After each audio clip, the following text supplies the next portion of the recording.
Hi, everyone, and welcome back to the Progressive Bitcoiner podcast. I'm your host, Trey Walsh, and today we have on the show Justin Rhedrick, aka Bitcoin Vegan on Twitter. Super excited to have this guy on the show, fellow vegan in the Bitcoin space. Our numbers are growing. So this is a really fun episode. Justin is such a good guy, and for those of you who know his story and background, is really interesting and really just excited and glad to have his voice and lived experience in the space, which we get into in this episode. So we talk a lot about his own background, criminal justice. We talk about his own experience and things that he's learned coming into the Bitcoin scene since 2015, 2016, and the community that he comes from as well. So it's a really good and rich conversation. And this guy is doing really big things in the space, trying to bring Bitcoin, financial literacy and education into the prison system for reentry programs. And I also want to mention, we talk about it in the podcast, but he's also starting and running a nonprofit, the Bitcoin Transformation Community, which I would highly encourage you to check out. The website is going to be in the show notes as well. You're going to continue to hear a lot about that from this podcast in general. Really believe in their mission and what they're trying to do. So really excited for that. And as always, you can check out the promo links for SAS Mining and Bitcoin Magazine in the show notes as well. And if you have any questions, reach out to us, hello@progressivebitcoiner.com. All right, we will see you next week. Enjoy the episode.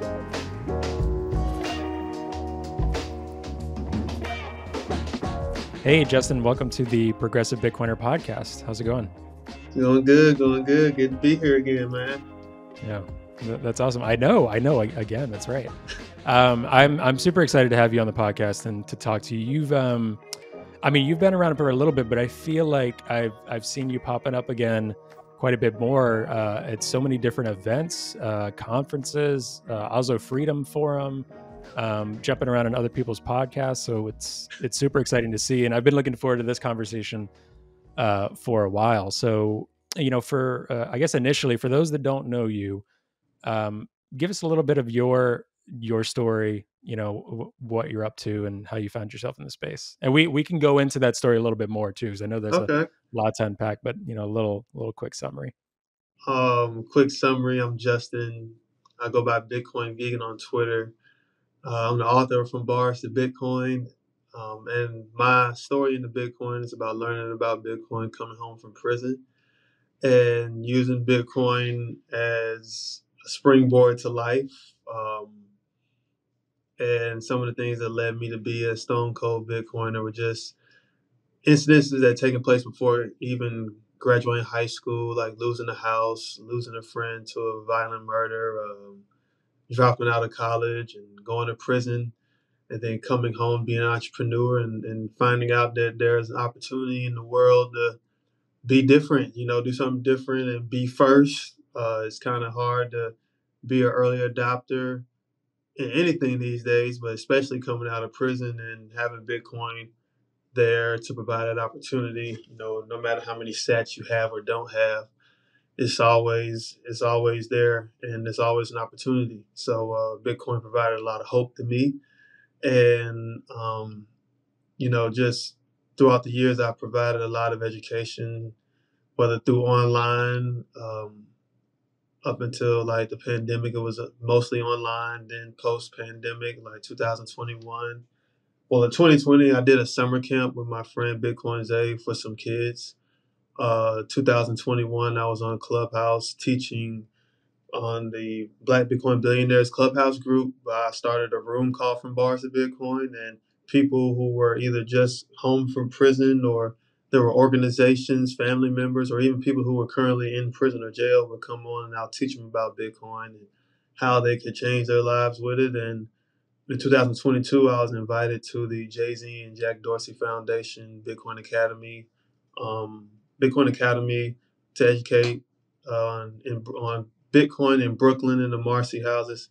And as of this year, I launched a nonprofit called the Bitcoin Transformation Community with my co-founder, Dr. Stacy Boyle.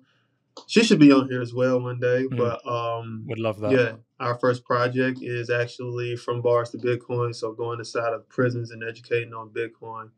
I joined a group of reentry professionals, and they asked me to bring the skills that I had in Bitcoin and to couple that to hopefully find employment opportunities in the Bitcoin space and looking in the mining sector first. So hope that helped. I mean, it kind of glossed over the past like 7 years. So here we are today I on the mean, Progressive that's like a Bitcoiner. 5-part series episode right there. What you just mentioned. So I'm trying to think of, where do we go from that?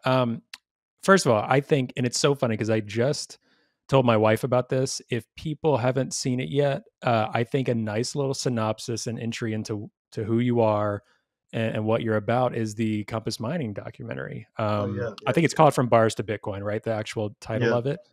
I think it's like 7 minutes or so, and it's a good introduction, I think, to you and your background, and can be a launching pad. How did that documentary come about? So one day, let's see, it had to be in like January 2022. Like I often go on these like Bitcoin networking binges, just whomever is in my following or inbox. I just like, hey, you look interesting, you want to talk?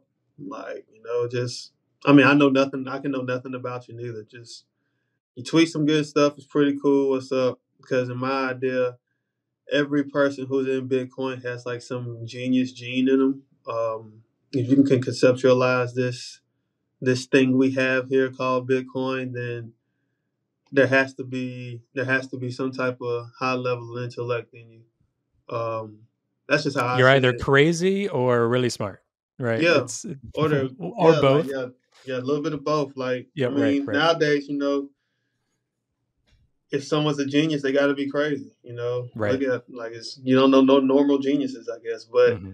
like I just the approach I take. So then I met this one guy. His name was Neil Galloway. He was the director of mining operations at Compass Mining at a point in time, and we just connected online. And he said, I told him who I was, how I got into the space, and he told his content director by the name of Will Foxley, and he was just like, yeah, I heard about you. I read. I don't think he had read the book, but he had read some pages of the book, and he saw the Peter McCormick interview, and he was like, we do documentaries, small documentaries. I think they had done one on the Navajo project, and I was just like, I didn't know like where it was gonna go, but I was just like, yeah, let's let's keep in touch. So this was in January. Um, we were filling out.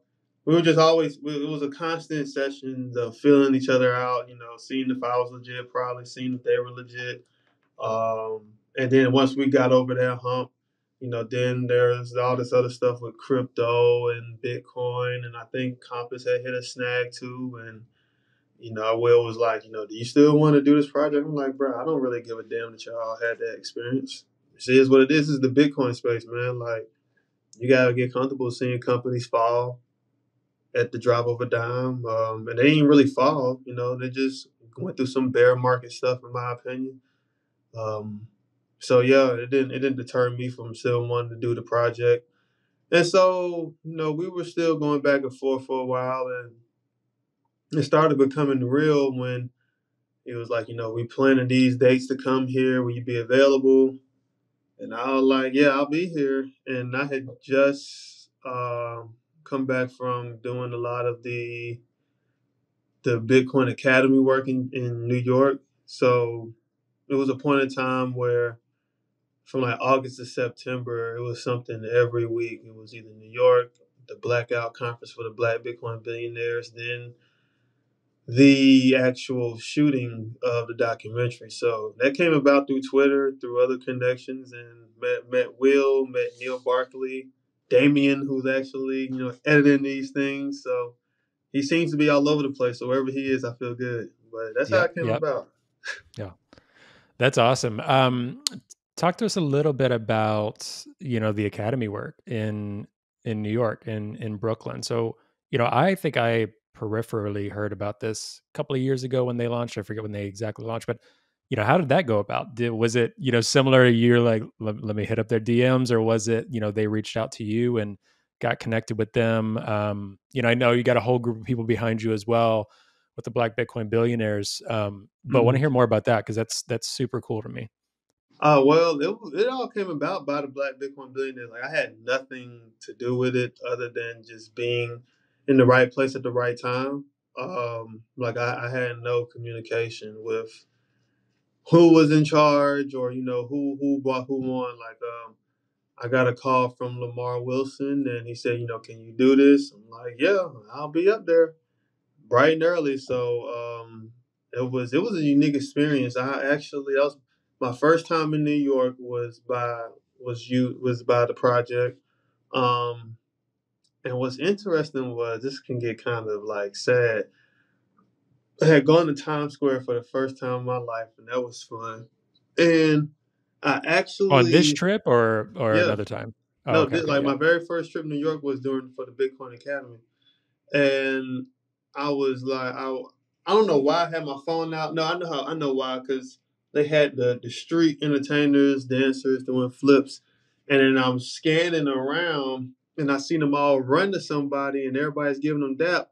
And this Twitch boss, the guy who worked for Ellen DeGeneres, the DJ Yes. who, Yeah, yeah, yeah.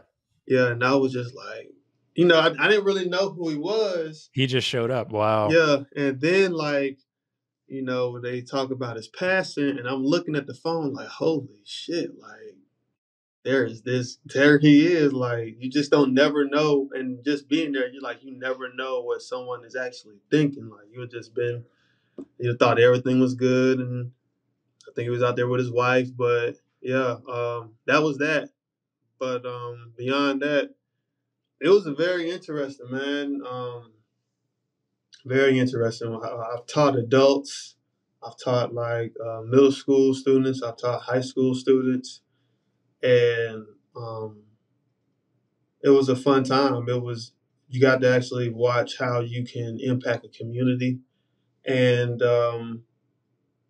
it one of the biggest things was that like people actually felt like it was genuine,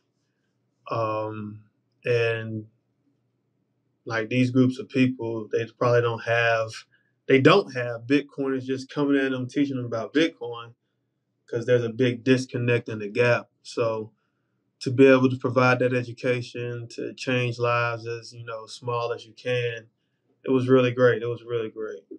Mm. So on the housing development end, when you were first there, did you notice, was there kind of like skepticism? Was there like, what are these people doing here? Was it like, oh, cool, this is like some Jay-Z thing, Jack Dorsey thing? How was Well, it? How was it when received? And did you see any transition during the time? when I got there, I think they had like several sessions already, so I Okay. wasn't Yeah. like the very very first one of all. So I didn't really see all that. By the time I got there, everyone knew who Lamar Wilson was. They were ready, So whatever Lamar did that allowed them to take in the information made it a lot easier for me. And then I did the same things I usually do: tell people who I am, how I got there, and that kind of blew people's minds too because they saw that there was a guy who doesn't have a college degree that doesn't have the same background as most people who come into the space do to make something of themselves. So that was very encouraging. And the one thing I would notice was that even with the information we were sharing, people would still say, "Well, I don't have money I don't have enough money to buy Bitcoin. I need a job." And it was during those times that I was thinking to myself, like, you gotta continuously build this thing out full circle because just knowing about Bitcoin doesn't mean the same thing to everybody else. Like if I still have to make a decision between bread, water, and gas, Bitcoin will not get that look. So but even taking it to the point of like how people can just save smallly and small amounts, do whatever. Like it helps to see like there's a gap and how you can fix that gap. And once you can fix gaps that help, groups of people, you can start, making more moves. But it was still a great experience. The feedback was what it was. Some people might not have enjoyed it. Majority of people that I saw did. The children did a lot. They we help them understand like how inflation works and why holding certain assets is more valuable than just purchasing things. And Lamar would use a great example of the church who bought up, who's worth like $6 billion because they bought so much land in Manhattan. And he said, well, Bitcoin can be the same type of thing. It's an asset, and the reason that land is valuable because you can't print anymore. So, uh, putting that type of knowledge within investment, money, and economics, you saw more of the light bulbs just keep clicking, you know, and that did a lot of good. We even played a game that helped people understand investment a little bit, and you saw kids going up there trying to, either hold an asset or sell it on the side, or trying to just do different things to help them understand like how assets and investing works and how even getting rug pull works. So Hmm. have given the full swing. Yeah.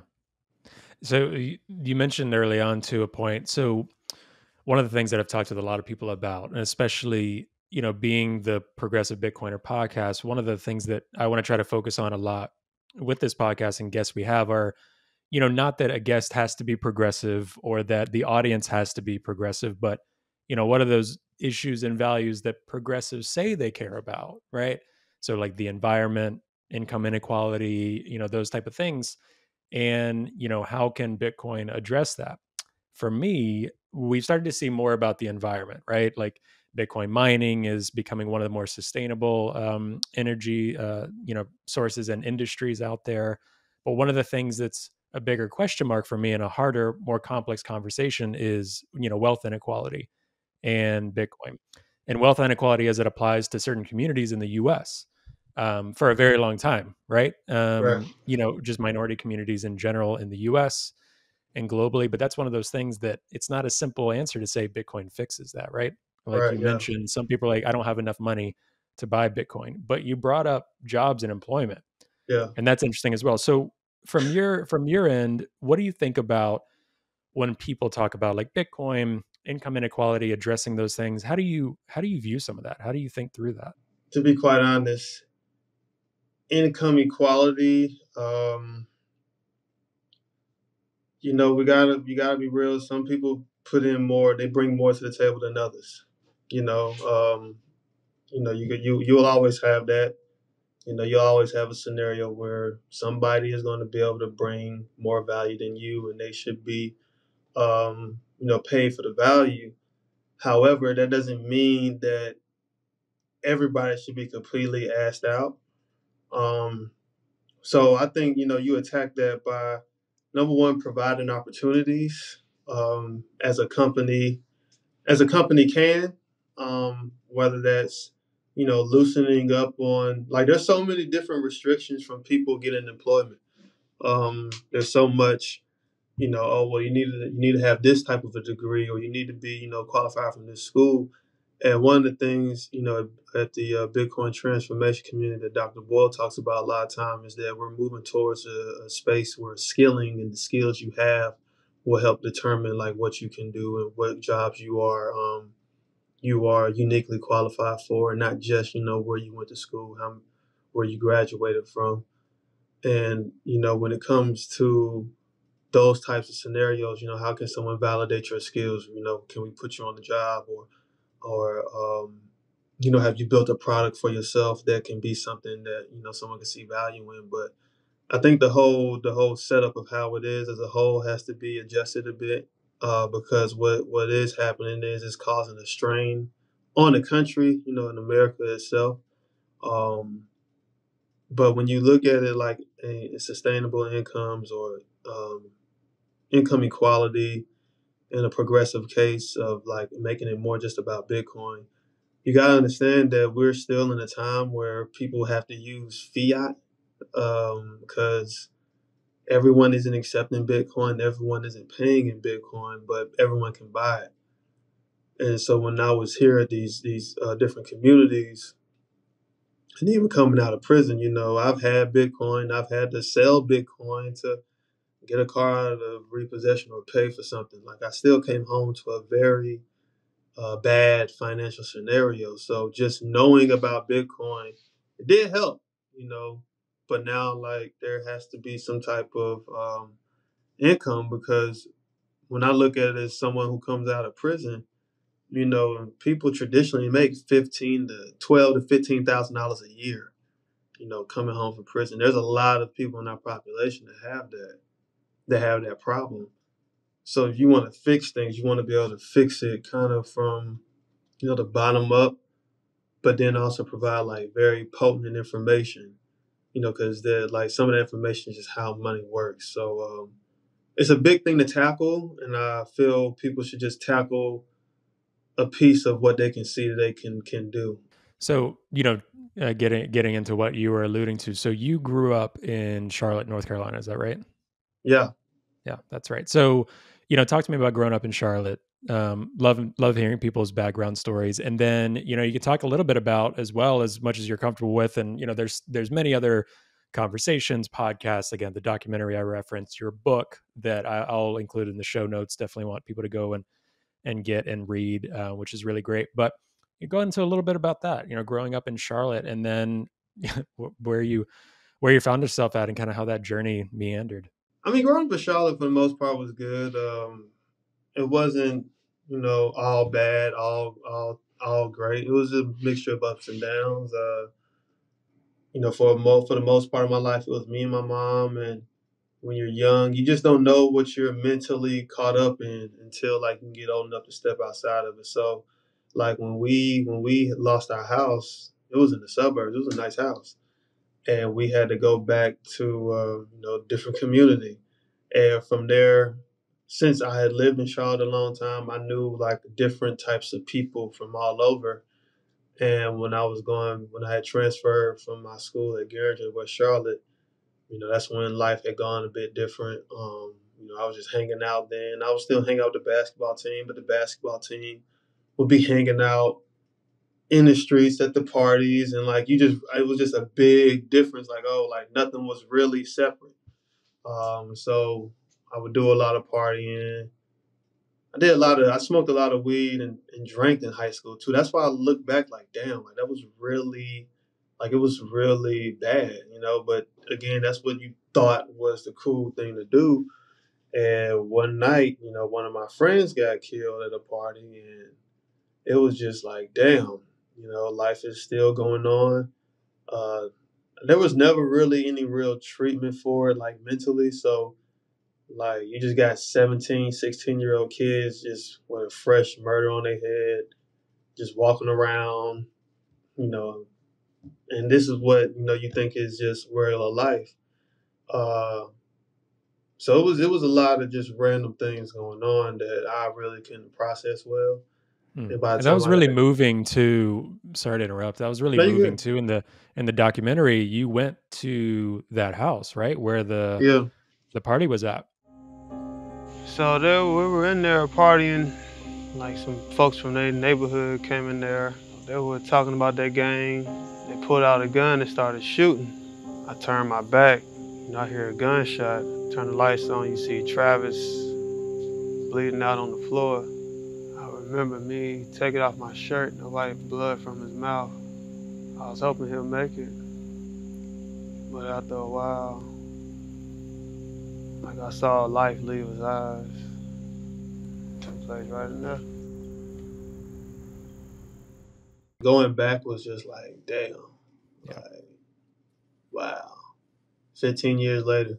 And I had told Will, I was like, I wasn't necessarily running from it, but it definitely felt like I confronted something that I didn't know I was running from. So, then going through that, you start thinking like, well, nothing can be that bad in life. And I had gone to college. I actually did 2 years of college, North Carolina A&T. And I wasn't doing nothing up there but partying and smoking weed and chasing girls. But one day I was in class and I just heard my professor talk about how jobs wouldn't be available for like 5 years after graduating. And I started thinking like, well, damn, like, Your what is Sally professor Mae said gonna that? do? Like Sally Did Mae wants they? the money. How are we gonna pay them? Wow, And they said the quiet part out loud. yeah. And I was just like, I don't like this. Like, I felt like I was being scammed, like what is going on? But so I decided to drop out, and dropping out of college wasn't a great idea, not without a plan. I dropped out in like 2009. So, if I had used my refund check to buy Bitcoin then, we'd probably be decent. But, that didn't happen. But from there, when I got out and no, when I was in college, dropped out, I just started hanging out with other different type of folks who I probably shouldn't have, and later go to prison. So um, within all of that time, I was just spiraling down, and it wasn't until I was in prison, it was like, there's nowhere else you can go. Well, there is. There's only one place you can go that gets worse than this. And I remember sitting down like, yo, I really fucked up.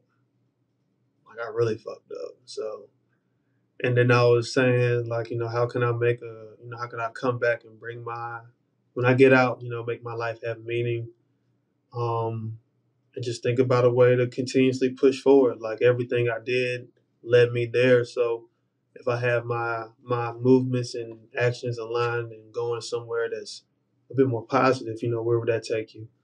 So that's what I did. And when I came home, one of the first things I did, I had transitioned to a vegan diet, and I was selling vegan food, and then the marvelous world of Bitcoin came around, and my friend Ishai Jackson was telling me about it, and the first thing that stood out to me was that it was decentralized. And when I realized what decentralization was, it was like stamps in prison. And what that means is, like, when you were in prison, you can have like an ID card, and if your family sends you money, you can swipe the card. But if you don't have any money, then you have to hustle in the yard and find a different way to eat. So, but the main currency was stamps. It was a different currency than what was allowed for us to use. And so when I would think about like decentralization, I was like, okay, Bitcoin could work then if it's a different currency. Because in prison we had to leave stamps on. Like, the main thing was you wanted to keep stamps in circulation on the yard, and we would set the price of a stamp. Instead of buying it for 40 cents in the canteen, we would sell it for 30 to 35 cents, and we could just exchange goods and services with the stamps. And some people would loan them out. They'll hustle them. You could just use It was just used as a different currency. So when I was in prison, that's what we used. But when I was out and I was learning about Bitcoin, I was like, all right, so this can be used to buy things as a storage of value. And the concept of like a different alternative money wasn't too hard for me to wrap my head around. But what really took it to the next level was when I was like, all right, so if this is freedom money, how could it survive prison? So if I had a cell phone in prison and I had Bitcoin on it, um, and let's say the guards would shake down my room and take my cell phone, but if I still have my private keys, they'll never have access to my Bitcoin, and I'll still be able to, use the Bitcoin. So Get another phone, yeah, yeah, yeah, yeah. or just wait till and this is a big if, because people start thinking that this actually happened. I never had Bitcoin in prison, but it just showed me like there was freedom here, really, as long as you kept up with it and you were responsible. And that's just when I just jumped all in. I first bought Bitcoin. It was around $626 in 2016. I would sell my food. My friend Isaiah bought Bitcoin from me for some fajitas that were $12, and now they might be, I don't know. Right. I wasn't a very good hodler back then. I was just like, yo, figure it out as you go, because I noticed how the world was not really knowing nothing about it. So that was a plus for me. It was borderless, permissionless. It didn't care about the track record, none of that. And I understood, like, if I could be here early and have knowledge, that knowledge would become valuable down the line. Even if you don't have a lot of Bitcoin on you, the knowledge and not understanding what it is and being able to articulate and teach people and walk them down certain processes and steps will set you apart from a lot of people. Even the new people who come in, they still have their own ups and downs of bear markets and losing the password, sending Bitcoin to the wrong address, and all this other type of stuff. So I just saw value in it as a whole, and it was like, let's hop on board. That's awesome.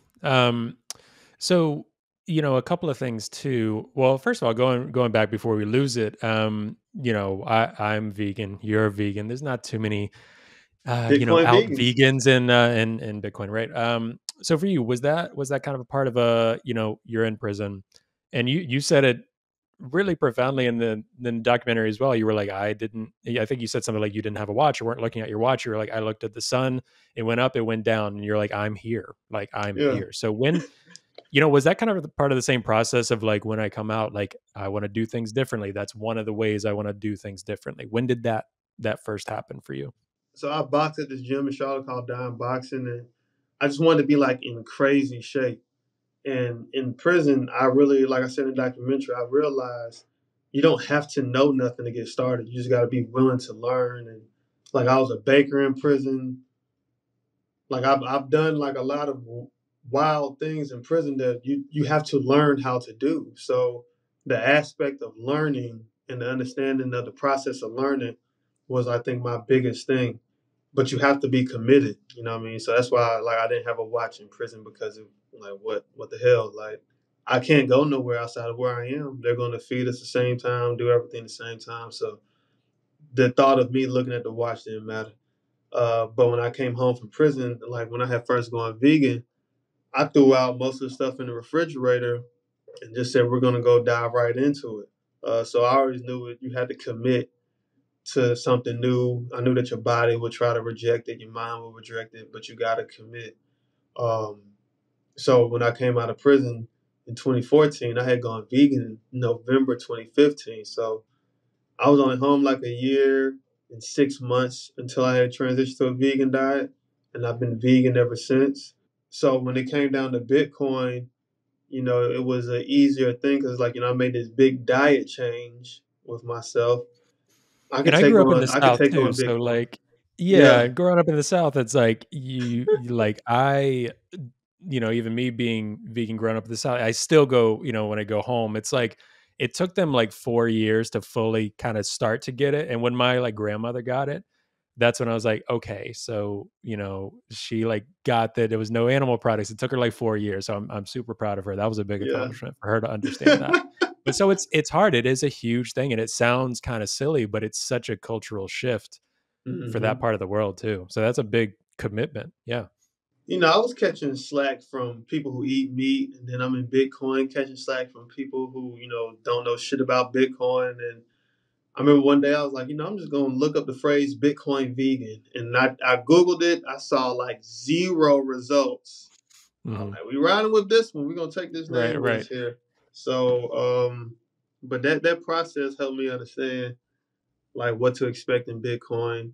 Um, and even to the point of like, cooking food from scratch. I kind of looked at it as Bitcoin, like, everything of what's going on with your money. Everything is out there. There's no way to hide it. Hell, you can even mine your own Bitcoin, So the fact that all of those factors, it was enough for me at that time to know like this is pure enough to move with. So Mhm. yeah, that when I saw like with Bitcoin, there was no way that no one else could really alter it ever. Mhm. That gave me a peace of mind knowing like, all right, so that means everything is your responsibility, no matter what. Like you lose your keys, your responsibility. You invest your Bitcoin in something that you think is worth something and it turns out not to be, all on you. Like nobody could block you now. And having that level of freedom with money, with currency, was like a big relief and something I look forward to sharing to a lot of people. Especially even if it's not the holding 10 bitcoins, but the light bulb moment of like, oh, I could just open a Bitcoin wallet, start accepting payment, or I can do this with Mhm. Lightning, or I can have this Bitcoin here and use, some Bitcoin app that gives out gift cards to buy other stuff, and you can still move your life around. Once people see that it can still do that, um, with the freedom of doing so, that's a big accomplishment. It changed the definition to me of financial freedom. Because when Yeah. we say it in Bitcoin, like when other people say financial freedom in traditional sense, it's just like, okay, well, I'm debt free, I'm debt positive, all of my stuff goes. Every big piece of money I make is, straight, good to the green. However, there's people watching your finances every day. There's someone who just like when people would say like, oh, what if the government turns off the internet? The government could turn off the bank quicker than it could turn off the internet. Hmm. So within that, and then your money is not falling subject to crazy inflation. Like that's Bitcoin. That's what we call financial freedom. And other places it's just oh, I'm zero debt, but your money's still controlled. Hmm. So seeing those types of scenarios is what helped me become even more deep in my conviction in Bitcoin. And I think it's easier to, I mean, you look at Bitcoin adoption globally, unfortunately, I think sometimes other cryptos as well, but talking Bitcoin, a lot of the people that already, like you said, you're like, oh, we use stamps in prison. That's kind of like Bitcoin. So when you're coming at Bitcoin, not necessarily in a point of financial fiat, benefiting from the current system way, Hmm. people tend to get Bitcoin a lot quicker, right? Like if they need peer-to-peer Bitcoin or something because they're trying to flee some, like dictatorship or government, or their currency is inflating like 200%. They're like, Bitcoin looks pretty good. Even if it goes up and down, it's not as bad as that. Yeah, So, yeah, in the US context, if you're middle or upper class, right, and you are only benefiting from your 401k that's matched by this employer, and the system as the way it is, and you've got your nice politics, you're going to say why Bitcoin before hmm other people, or you're going to dismiss it. So it seems like, yes, you made a jump in some regards, but a lot of it seemed just natural for you. Like you were yeah. you were more already primed to be like this. Yeah, I can roll with this already. Like it's almost like Bitcoin chose me. Mm, Like because I remember holding my daughter, and I was like, I have to find something and be there early so I can mm, change my life with it. And then the movie Dope comes around. I see that. My mom shares a story of somebody telling her about an investment opportunity, and we can invest some money and hope to earn more later. But it happened to be a scam, and they were using Bitcoin, but to me, that didn't mean Bitcoin was a scam. It was just something that was there. My granddaddy at 80 some years old tried to purchase a Bitcoin miner to mine Bitcoin. So it was all of these I different, remember you saying that maybe yeah, on Peter's podcast. I think, yeah, yeah, yeah. yeah. There was like It's so all of funny. these small factors around that was just like, give it a shot. But when you were speaking about like, people using Bitcoin differently, when I was in Oslo, I noticed how everyone who was using Bitcoin there, they didn't really look at it as a number go up thing like we do Hmm. here. Yeah. It was all about freedom go up. Like this one woman, she was sharing a story of how she had to use Bitcoin to pay ransom, to get people Oh out of wow. kidnapping situations. People had to use Bitcoin to go around their government. And they're not thinking about hodling. They're thinking about getting their freedom, getting from under an oppressive regime. Mm, So Bitcoin has many use cases, and we here in America, we only talk about price. You know, mm, that's really what it is. And when I saw all these other countries making Bitcoin or using Bitcoin to improve their economic status, that's when I knew that there was something out there that even here in America, that model could be used. Because mhm. if we keep the same model up, there won't be any mass adoption. Yeah. Everybody can't buy a whole Bitcoin or half a Bitcoin. Everybody doesn't really care about stocks, bonds, trading, derivatives, what Bitcoin looks like pegged to this currency. People need more real stuff than just talking about the cosmetic side of Bitcoin. So, there's a lot of different use cases and problems I feel Bitcoin has to solve in the world before other people start really are able to take it a bit serious. Because even there at Oslo, some of the activists and freedom fighters, they looked at the Bitcoins like, okay, y'all are here, that's cool. It wasn't a conference where we were on display. It was like we were Right. on the back seat and hearing how real life use cases, well, how big people were using Bitcoin in different real life use cases than what we were used Mhm. to. Yeah. So, back to you first getting into Bitcoin. So, was it Isaiah who introduced you to Yeah, Bitcoin first? Yeah. Yeah. Isaiah was the So guy with talk to orange pillars. Yeah, talk about this. So obviously Bitcoin is very much, don't trust, verify, but there are people who influence us and we really look up to, or we bond with and connect with, that we trust at like a human level. So can you talk about your relationship with Isaiah and, talk about Black Bitcoin Billionaires and what this community has meant to you? So I had known Isaiah since I was 11 years old. Um, we played AAU basketball together, and he, like, I ran across him at a gas station, and he said, "Justin," I'm like, "What the hell is this?" And it's me, it's Isaiah, and I was like, "Oh man," we just caught up, and well, I really gained his trust was when I first asked him about this platform called like Coins. Again, it was a scamming platform. He said, "Well, you're probably about to get scammed." So how do you know that? He said, "Ask them for your money back." And I tried to ask for my money back, and I never got it. So he was the only person I knew who could speak Bitcoin well, could like just go on and on for days about it. And I was just like, wow, like, and it's not, and the knowledge he was giving out wasn't too flawed at all. Like there was really no holes when it came to Bitcoin. So I was like, all right, like we would talk price, we would talk about like the future of what it could look like and how the world would need Bitcoin one day. Um, and then, what ended up growing to the Black Bitcoin Billionaires, there was actually a conference, there was a conference in DC called the Black Blockchain Summit. And that was in 2017, hosted by Sinclair Skinner. That was the first Bitcoin conference, anything I had ever gone to. And I remembered it was me, Isaiah, and then Lamar Wilson. So I had met Lamar in like 2017, and that was just quick meeting him, hey, how you doing?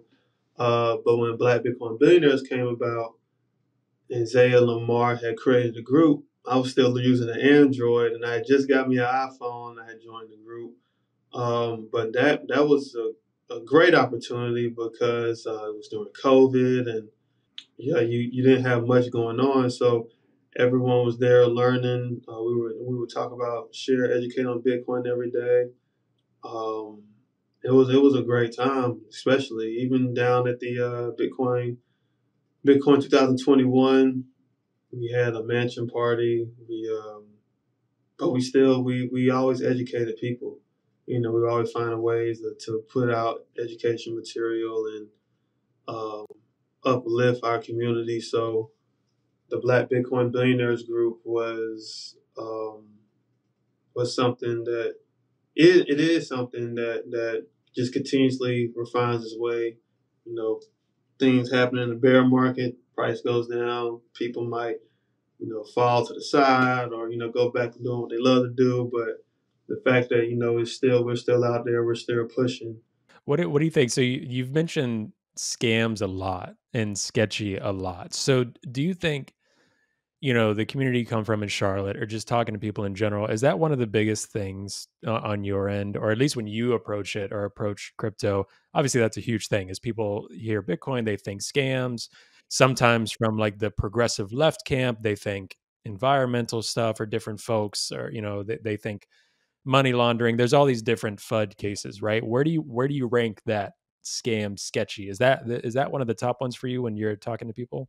I mean, yeah, cause shit, SBF made it look even worse. Yeah, that was a bad one. That was a Like big even one. because it was able, people probably could have somewhat trusted it, but then just it you Well, you can't know be in the. what? it's a good exercise in telling people. And again, I don't want people listening to this to then think, oh, you have to question everything just cause. But FTX was making, or Sam was making massive donations to politicians, mainly Democrat politicians. FTX Arena in Miami, they were trying to be as legitimate as possible. For all intents and purposes, they were supported this whole time while they were scamming and doing what they were doing. They were seen as the most legitimate, if not more legitimate than your Coinbases, or right on par with, like, oh, it's a company. They're safe. They're talking to regulators. So that's one of the things that's a good example, almost, to tell people, you do have to be skeptical, but just because they have their name on an arena, or because Tom Means Brady's linking nothing. up with them, or whoever, it doesn't mean anything at Yeah. all. That was one of the wild things in the political part of that as well. People, they checked off all the surface level boxes to someone's to gain trust of the public. Mm-hmm. What they expose us to is like how people really, really buy validation, credibility, big names, Kevin O'Leary. You know what I'm saying? Like, Mm-hmm. but when you pull back, when you how like I say this, when you open that oven, you don't see nothing but syrup placed on shit. Right. Like there was nothing really being provided for them to just blow up like that. Mm-hmm. I mean, we were in a bull market. No, we were in the bull market, and everybody's a genius in the bull market. But everybody wants to also feel lucky, like you were exposed to the greed of people, to the naivety of people. Like just because they have money, that don't mean they won't buy anything. And Right. with the likes of an SBF, the crazy part about it is there's another one somewhere out there on the way. There's always that and there's always that other element, but this is what you get in the decentralized space. This is what you get in the Wild Wild West. Like you gotta, you gotta learn by getting burned. Mm-hmm. So, when you have all this, freedom of thought, freedom of money, you can sway people to do anything, especially if you just make it look good. Yeah, but like just making something look good, it only lasts for a little bit. It won't last forever. So there's a lot of lessons to be learned from the whole SBF debacle. Just because someone went to Stanford and their parents are attorneys or professors, like they check off all the boxes, but Mm-hmm. you got to think, like the saying is, if it's too good to be true, it might be, and it just blew up way too fast. Like to me, it seemed like they came up out of nowhere, out of nowhere overnight. So there's just a lot of different, in my opinion, different type of factors to look at. But yeah, to answer your question, those scams and that scammy, sketchy behavior. When you live in a place like Charlotte, that's like kind of closed minded, it's the number 3 banking city in the world. Is you're gonna always catch I don't know, especially when I talk to traditional business people. Mm-hmm. They want to stay safe and secure with what it is they know and what they're being told to know by other people who wear the suits and ties and who are the advisors. So And there's who are always going to be that benefiting battle. from the system, Huh? like, and who are very directly benefiting from the system as Right. is. Like, Yeah. Like Bitcoin so. is for everyone, but it's not for them. You know what I mean? In terms of hmm like their system, they like the way it is. Bitcoin, we're trying to say that system's not really working great. It's not Right. headed in a good direction. It has never been, but you can always print off more money to pay people more, and people don't really care about money, man. Not like we think they do. Mm-hmm. I think that's that ever ending battle in the very beginning.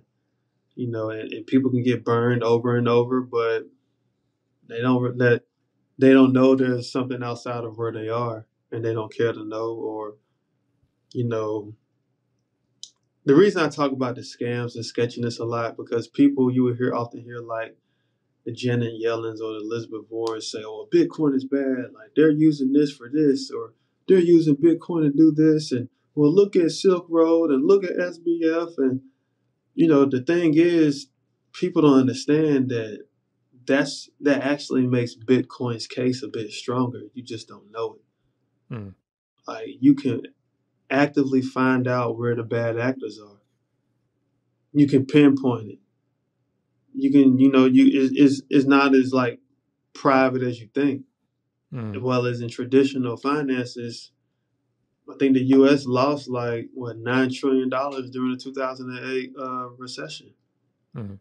They say they don't know where the money is, and people can Google that too.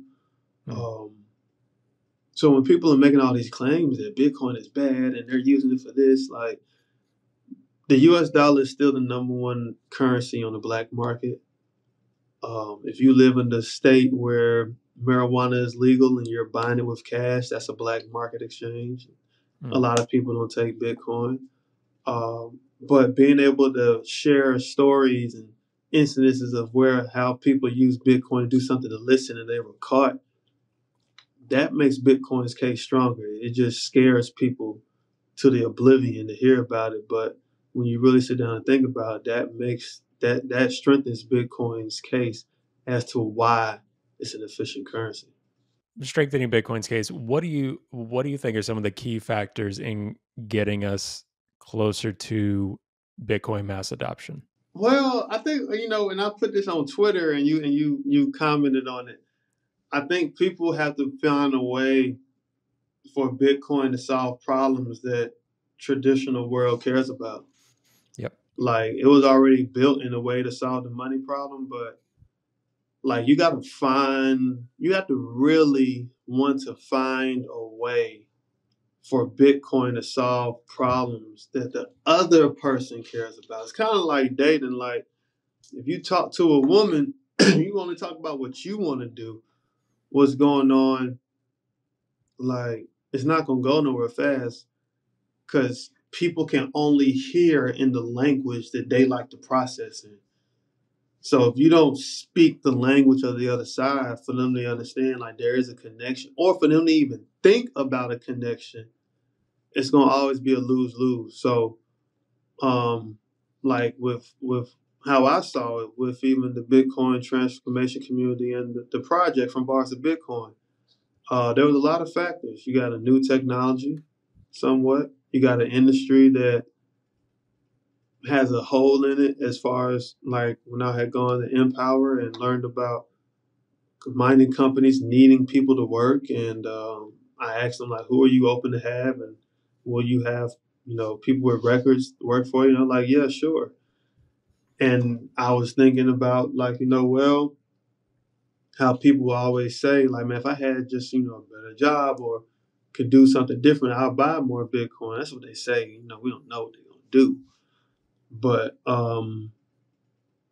so you got to think like, all right, how can Bitcoin solve a problem in the U.S.?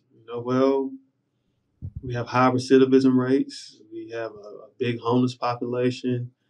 Majority of people in this country go to jail behind money, especially in my community. And this is some things I would share with people from Bars to Bitcoin on Clubhouse, especially the people who are in prison. We all go to jail behind money. We're either selling drugs, we're stealing, trying to scam, flip a hustle, or you might even kill somebody for money or kill somebody because you don't have money, and the thought of not having it makes you irrational. And then you sit in jail for years. Like there's this one guy, he did 30 years from 1989 to 2019. And I was just asking them, like, I asked my friend when we were on Clubhouse, what's the price of $1.89? He was like 95 cents. And I said, what's the price of $1 in 2019 or 2021? He was like 84 cents. So I'm like, there's actual data that shows like the dollar gets worse as time goes on. And if you go to prison behind money, that's a sure lack of financial literacy, because financial literacy and understanding and opportunities are available. So there's a lot of different multipliers within these problems, but I think if people really want to find a way that Bitcoin could solve a problem. It doesn't have to be, this big moonshot idea. In my mind, it's like, start out small as you can and grow from there. So, that's just a lot of different ways I believe that if people, actually took the time to think about, like, damn, like, we really could, do something. It doesn't have to be the grandest idea, but it has to get the needle going to get towards the grand idea. And that's how I think, adoption can happen. Yeah. Some type of way. You see it in all small communities across the globe. Everybody's trying. So that's the first step. And we're all within that first step of just getting it out there and trying, and we're growing bit by bit. So, and you have technology on your side, disruptive technology. You have technology that's on the way that could be coupled with Bitcoin somehow. There's nothing impossible no more. So you just got to think bigger, fail bigger, think bigger again, just try and apply. That's really all I can think of, but just trying. Again, if we find ways to show the outside world that Bitcoin can solve problems that they actively care about, that's a shot, because we can come out here talking about, oh yeah, it's a hard value, it's hard money, it's scarce, it's only 21 million, and government can't stop it. People really don't give a damn about that. Yeah. They don't even know they're in a financial hell. They don't know. The worst type of hell is the one you don't know you're in. It's kind of like the whole the boiling water for the frog, or the warm water. Everybody's in the warm, cool water. It's nothing wrong over here. You know what I mean? So you gotta find a way to show Bitcoin can solve that problem. That's my 3 cents on it. Gosh, that's a whole nother conversation, because that I keep coming back to that with, so many guests I've talked to here and just offline, is like, we've got to make it relevant to people's lives. And that means different things to different people. But I think that's exactly right. We've got to try to make sure, and Bitcoin is addressing and solving real world problems. But even more importantly, what it's also doing is getting people to see what the real world problems are in the first place. Like you said, right? Like, people don't know the hell they're living in. That's brilliant. That's exactly what it is. And we're still so early to all of this, right? So there's a lot to be, I find myself, there's a lot to be upset and angry about in terms of people fighting Bitcoin, or in terms of the way the world is, the politics as usual, all of this. But there's also a lot to be excited about, and a lot to, see, like, wow, Bitcoin is already winning in so many ways. And that, I think, is going to be a net positive for the world, regardless of whether someone has a lot of Bitcoin right now or not. I think it's going to be a net positive. So that's an exciting thing to think about. And before we wrap up here, what on your end are some things that you're excited about? It can be in your own life coming up. It can be for Bitcoin and the community at large. What are some things that you're looking forward to? I'll be biased. I feel the project we're creating is will be the greatest project since the creation of Bitcoin itself. Wow. I like it. Saying that because with the From Bars to Bitcoin reentry tour, with Bitcoin transformation community, like, we're looking for ways to fill gaps before they come and as they come. Like, for instance, with this reentry tour, not only am I going to go inside prisons and educate on Bitcoin, but there's an opportunity to where, like, it's not just me telling my story, not just me talking about how good I'm doing, or not just me, sharing about the world. It's me giving you that piece, but then providing you, as someone who might have a year or 2 years coming home from prison, an opportunity to get a job in this space immediately. And you're going to be in an industry where it doesn't take a lot. Like, you could be you can have electricity skills, welding skills. You can have nothing but heart, and you can learn on the job, get paid decent. Like, we're talking probably like 35 to 50K a year coming out of prison. Like, that's pretty good, judging from what the traditional numbers are and how you can grow in the industry. So I saw it as just ways to get a multiplier effect going, and it's like how mining uses wasted energy to mine Bitcoin. I see it as a project where we're going to use like I don't want to call it people waste, but we're using human capital energy that people wrote off and put it into the Bitcoin space, where you could work on different type of sites, maybe of a paratechnician or a generator technician. But it's an industry that's a fintech industry that has a void that needs to be filled, that people don't really want to fill. So now, like, that creates a bit of this equation that can help communities be safer. You provide family sustaining wages. You help reduce the amount of taxes American citizens pay on recidivism. There's a lot of positives, not just like, oh, I get to buy Bitcoin,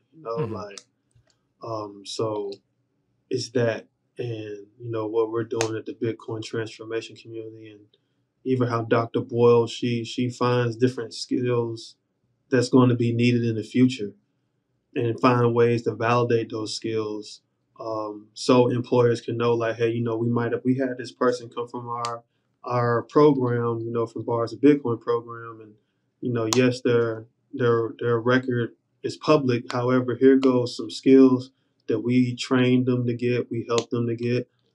Here are some projects they've either built or companies been a part of, and would you give them a shot full time? Not just 1099 full time. You want skills. We want to be able to give people skills that they can actually get gainful employment. So, you have that, and orange pilling small businesses in Vegas is something she loves to do. There are several of them out there, but in general, that's something I'm excited about. We should have a list of prisons to go to by the start of August, and that project within itself, man, if I could talk about it, like I shared, it kind of started on Clubhouse in 2021 with just the From Bars to Bitcoin room. And then, like, I tried to go into the state of Virginia, and they had a new governor elected, and all communication got lost. And even from there, just trying to find different ways to get inside of a prison to teach this. I met this one guy by the name of Cardell Sims, and he has a group of reentry professionals, and he just go to different prisons around the country.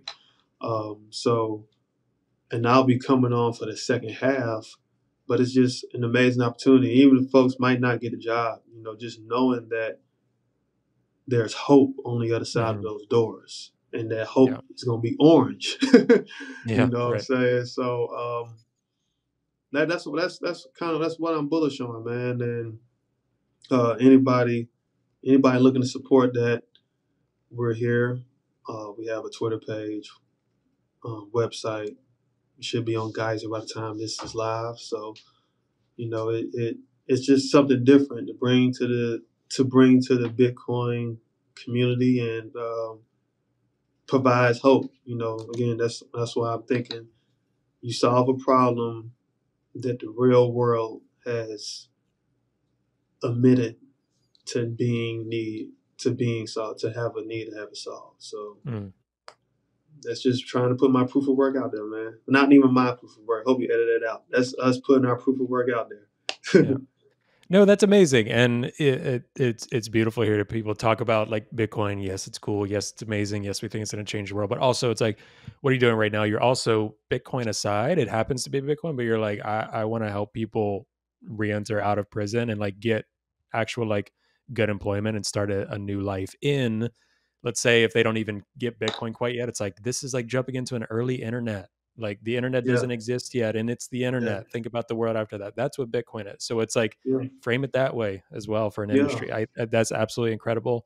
And if you're a Bitcoin company, or you're a company that does Bitcoin, is thinking about doing Bitcoin, whatever, reach out to Justin, reach out to this initiative and hire some of these people, right? It is not hard, as Justin, it's a whole other thing you've talked about as well, even coming out of prison, depending on what state you're in. Some states are a little more Corey friendly than others, but there are still so many that are not, like, will not even look at you. So I think being in the Bitcoin community, if you're a Bitcoiner, you're in a privileged position to run a Bitcoin venture or whatever, we're starting something new that's to help people. So one of the ways you can help is connecting with Justin and being willing to hire these people, train them. If they don't have the skills you need, talk about training them. Don't make them do the old system of like go to college, then come and do this. Train them, like pay to train them, and do that. I think that would be huge. Yeah, because it's a magnificent ingenuity in prison that that I feel could take Bitcoin to another level if used correctly over some years. To be honest. But I got this idea. I read this book called "The Future Is Faster Than You Think" by Stephen Kotler, and in there he talks about this guy in India, I believe. He like carved a rectangle in the wall and put a tablet in there around some children, and the tablet was pure English. So pure English, and he said it probably took him like 3 to 4 weeks to master how to use the tablet in English. And the reason he made that claim was like the future does not require a prerequisite of knowledge to be successful in. Like you want to be a part of technologies like Bitcoin and maybe 3D printing, AI, whatever the buzzword is, because they're gonna always try to put the newest technology above Bitcoin. When in my opinion, they'll all find a way to complement Bitcoin. But if you chase disruption, no one is there to tell you what you can or can't do. You could put yourself out there as a subject expert. You can expose yourself to a new investments, I guess, if that's your field too. But you give yourself a chance, give yourself a different type of chance, and people got to catch up to you now. So that's the way I look at it. It's still a very disruptive technology. People still know nothing about it really, even us on this call. And to the fact that with that being the truth, if you come early and you come here early, you look for ways to apply yourself and put your skills out there and get better and better, something will happen. Good things will happen. So that's the gist of how the From Bars to Bitcoin reentry tour and the Bitcoin transformation community got started. That's awesome. Oh, we're gonna make sure all of that is in the show notes, YouTube, Twitter. We're here in your corner. Anything that I can do, others that I'm in contact with, just reach out. We'll be talking. This is amazing. This is awesome. And the type of stuff that, if we're gonna be like, the Progressive Bitcoiner podcast, these are the types of things we want to support. So really excited to see where this goes. And I know we'll be talking. And before we jump off, anything else that you wanted to mention, point people in any other directions, that sort of thing. Follow the Bitcoin transformation community. Follow our amazing co-founder, Dr. Stacy Boyle. She has 25 years in the L&D space, and she has her own proprietary product called the Impact Blueprint, and it's amazing. I think she like beat up 3 people in court over a trademark suing, so trademark lawsuit. So she's real passionate about it. But I mean, just keep in touch. Just stay watching. Stay watching Twitter. But anyway, if you would love to support, we're open for volunteers. We'll link the volunteer page on the show notes, but just check out our website and do not feel shy about reaching out in any way. We're here for all feedback, positive, negative. But yeah, support the Bitcoin transformation community and stay tuned for more, man. That's awesome. Well, thank you, Justin. This was such a pleasure, and we'll do this again sometime. Yes, sir. Yes, sir. We will, man. Have a good one, Troy. All right, you too. Take care.